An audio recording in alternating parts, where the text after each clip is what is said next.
Manuel Valls, l'ancien Premier ministre, pourquoi restait-il la personnalité la plus détestée des Français? Avant de répondre à cette question, mets une pause à cette vidéo, va en commentaire. Dis-moi selon toi, donne-moi ton avis. Pourquoi Manuel Valls restait la personnalité politique la plus détestée des Français? Après, tu reviens continuer la vidéo. J'attends ton commentaire. Pour comprendre, pour répondre à cette question, nous aurons besoin de retourner dans le passé. Parce qu'on dit souvent, pour comprendre le présent et prévenir le futur, il faut retourner dans l'histoire.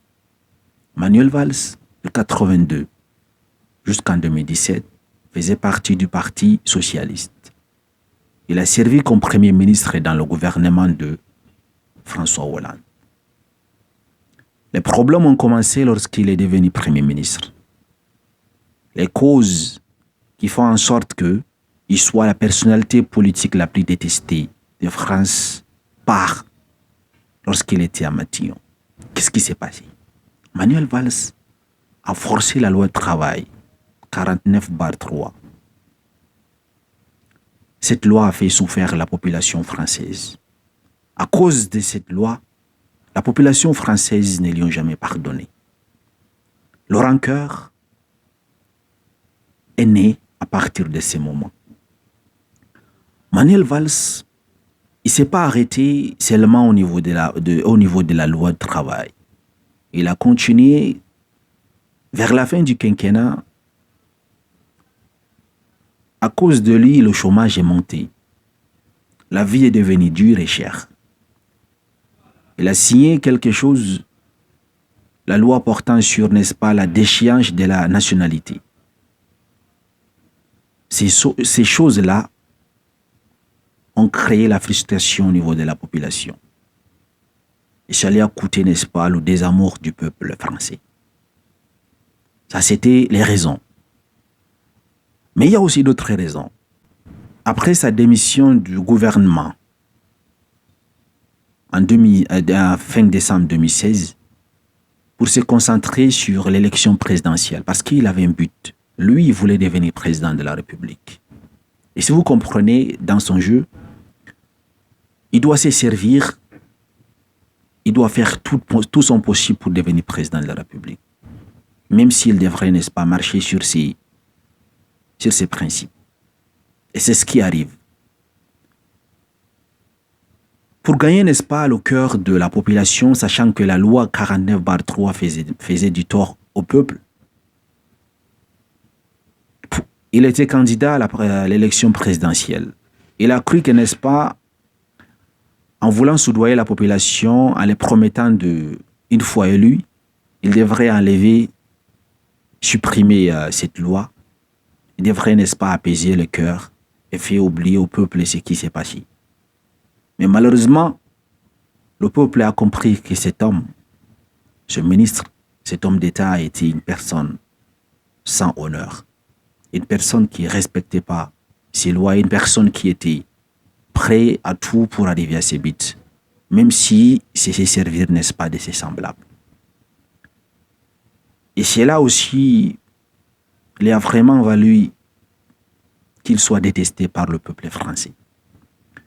Malheureusement, lors des primaires de la gauche, il a échoué, il a été vaincu par un autre candidat. Il s'est senti lâché par son parti socialiste, mais également par le peuple français qui a compris que cet homme, c'était une personne opportuniste. Qu'est-ce qu'il avait comme solution? Il a décidé de rejoindre la partie La République en marche d'Emmanuel Macron. Il les a proposés. Mais quelque temps après, La République en marche ne lui a pas, n'est-ce pas, ouvert la porte. Il s'est senti isolé, seul, abandonné. Il a compris que sa vie politique est en danger. Il a décidé d'abandonner la politique pour rentrer, n'est-ce pas, en Catalogne. Dernièrement, il a décidé de se présenter à la mairie de Barcelone. Parce qu'Emmanuel Valls, il a double nationalité. Parce qu'il est né à Barcelone en 62, pour ceux qui ne savent pas. Il s'est naturalisé français en 82, je pense, si je n'oublie pas. Donc, il peut très bien se présenter, n'est-ce pas, comme à la candidature du mairie à Barcelone. Mais malheureusement, également ici, il y a 3 jours, il a annoncé sa défaite sur Twitter. Il a échoué une défaite face, n'est-ce pas, aux autres partis. Sa carrière en vie politique vient de s'achever avec, n'est-ce pas, sa défaite à la mairie de Barcelone. Une personne qui est sage, c'est cette personne qui essaie de voir les erreurs qu'une personne a fait dans sa vie afin de les éviter. Quelles, n'est-ce pas, conséquences ou bien quels conseils, quelle sagesse pourront nous tirer de la vie de Manuel Valls? Il ne faut jamais être un traître. Il ne faut jamais trahir son équipe. Il ne faut jamais être un opportuniste. Et il ne faut jamais chercher à utiliser d'autres personnes pour parvenir à ses fins. Et il ne faut jamais vendre sa dignité pour de l'argent.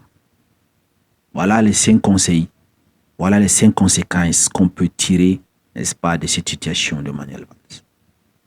Parce que l'infidélité, quand je parle d'infidélité, bon, la plupart des gens parlent d'infidélité au sens de couple, mais on peut avoir l'infidélité dans une association, comme le cas au niveau de partis politiques, parti socialiste. Il les a trahis en quittant la République en marche pour ça. Il a trahi le peuple en voulant l'utiliser pour arriver à son but, en voulant, n'est-ce pas, utiliser le peuple en lui promettant des mirages, c'est-à-dire d'enlever la loi, de supprimer la loi lorsqu'il sera élu président de la République. Manuel Valls a voulu amadouer la conscience du peuple, mais le peuple a compris. Donc, pour finir cette vidéo, le conseil que moi, je pourrais donner aux uns et aux autres, c'est d'être toujours fidèle à soi-même. C'est la règle. Merci de m'avoir suivi, mesdames et messieurs. Si la vidéo t'a plu, n'hésite pas à la partager au maximum. Également, tu peux aussi me laisser un like. Si tu n'es pas encore abonné à la chaîne, n'hésite pas à le faire. Ciao.